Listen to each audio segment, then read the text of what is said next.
আসসালামু আলাইকুম রহমতুল্লাহি বারাকাতু।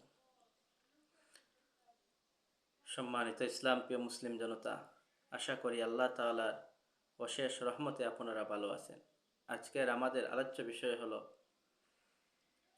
কোরআনের কয়েকটি সূরা মুখস্থ থাকার কারণে একজন সাহাবীকে নবীজির পক্ষ থেকে সম্মান। হাদিসের কিতাব সহিহ বুখারী শরীফের 5030 নম্বর হাদিসের বর্ণনাকারী সাহাবী হযরত সাহল ইবনু সাদ রাদিয়াল্লাহু আনহু। তিনি বলেন, আন্না মারআতান জাআত রাসূলুল্লাহি সাল্লাল্লাহু আলাইহি ওয়াসাল্লাম ফাকালাত ইয়া রাসূলুল্লাহি। একদা এক মহিলা নবীজি সাল্লাল্লাহু আলাইহি ওয়াসাল্লামের কাছে এসে বলল, হে আল্লাহর রাসূল, জিইতু লিআহাবা লাকা নফসি, আমি আমার জীবনকে আপনার জন্য দান করতে এসেছি। ফানাজারা ইলাইহা রাসূলুল্লাহি সাল্লাল্লাহু আলাইহি ওয়াসাল্লাম ফাসাআদা নাজরা ইলাইহা ওয়াসাওয়াবাহু সুম্মা তা'তা রা'সাহু।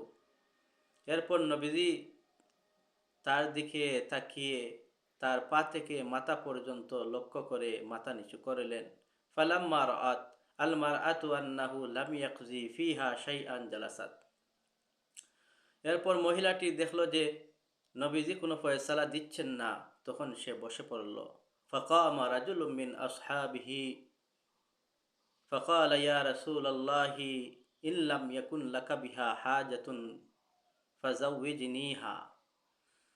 এমন সময় নবীজির সাহাবীদের একজন দাঁড়িয়ে বলল, হে আল্লাহর রাসূল, আপনার যদি কোনো প্রয়োজন না থাকে তবে ওই মহিলাটির সঙ্গে আমার শাদী দিয়ে দিন। ফাকালা হাল ইনদাকা শাইউন। নবীজি বললেন, তোমার কাছে কি কিছু আছে? ফাকালা লা ওয়াল্লাহি ইয়া রাসূলুল্লাহ। তখন ওই সাহাবী বললেন, আল্লাহর কসম, হে আল্লাহর রাসূল, আমার কাছে কিছুই নাই।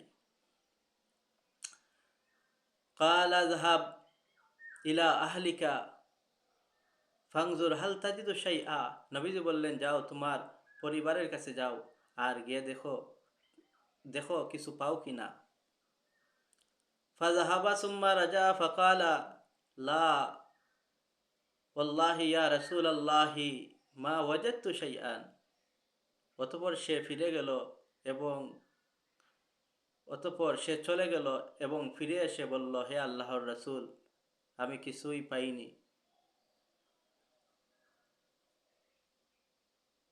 ক্বালা আনজুর ওয়ালাউ খাতামান মিন হাদিদিন। নবীজি বললেন, দেখো একটি লোহার আংটি পাও কিনা। ফাযাহাবা সুম্মা রাজা ফাকালা লা ওয়াল্লাহি ইয়া রাসূলাল্লাহি ওয়ালা খাতামান মিন হাদিদিন ওয়ালাকিন হাযা ইজারি। অতঃপর সে চলে গেল এবং ফিরে এসে বলল, হে আল্লাহর রাসূল, আল্লাহর কসম, আমি একটি লোহার আংটিও পেলাম না, তবে এই যে আমার তহবন্দ আছে। তহবন্দ বলা হয় যে কাপড় দিয়ে মাথা থেকে পা পর্যন্ত এক কাপড়ে ঢাকা হয়।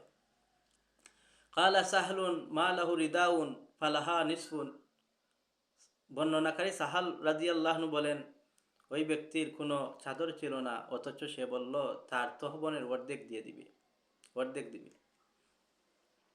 ফাকালা রাসূলুল্লাহি সাল্লাল্লাহু আলাইহি ওয়াসাল্লাম মা তাসনাউ বিযালিকা। নবীজি সাল্লাল্লাহু আলাইহি ওয়াসাল্লাম তখন বললেন, তোমার এই তহবন দিয়ে কি হবে? ইন লাবিস্তাহু লাম ইয়াকুন আলাইহা মিনহু শাইউন।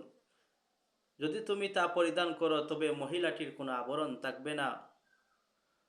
ওয়াইন লাবিসাতহু লাম ইয়াকুন আলাইকা শাইউন।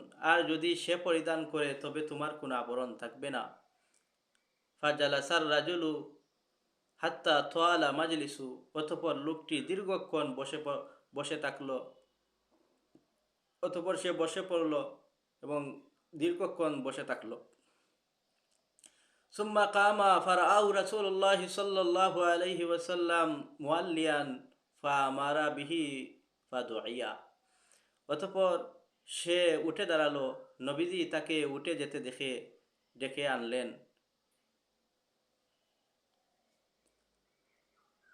ফালাম্মা যা, অতঃপর সে যখন ফিরে এলো, কালা, তখন নবীজি বলেন, মাজা মা কামিনাল কোরআন, তোমার কোরআনের কতটুকু মুখস্থ আছে? কালা মাইয়া সুরাতু কাজা ওয়া সুরাতু কাজা ওয়া সুরাতু কাজা আদ্দাহা। অতঃপর সে বলল উত্তরে, অমুক অমুক সূরা মুখস্থ আছে। এমনইভাবে সে একে একে উল্লেখ করতে থাকলো। কালা আতাকরাউহুন্না আন জাহরি কালবিকা, নবীজি বললেন, এসব সূরা কি তুমি মুখস্থ পড়তে তিলাওয়াত করতে পারো?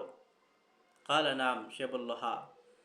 তখন নবীজি বলেন, কালা যাহাব ফাকাদ মাল্লাকতুকাহা বিমা মাআকা মিনাল কোরআন, যাও, তোমার কোরআনের যতটুকু মুখস্থ আছে তার বিনিময় ওই মহিলাটিকে আমি তোমার সঙ্গে বিবাহ দিয়ে দিলাম। সুবহানাল্লাহ।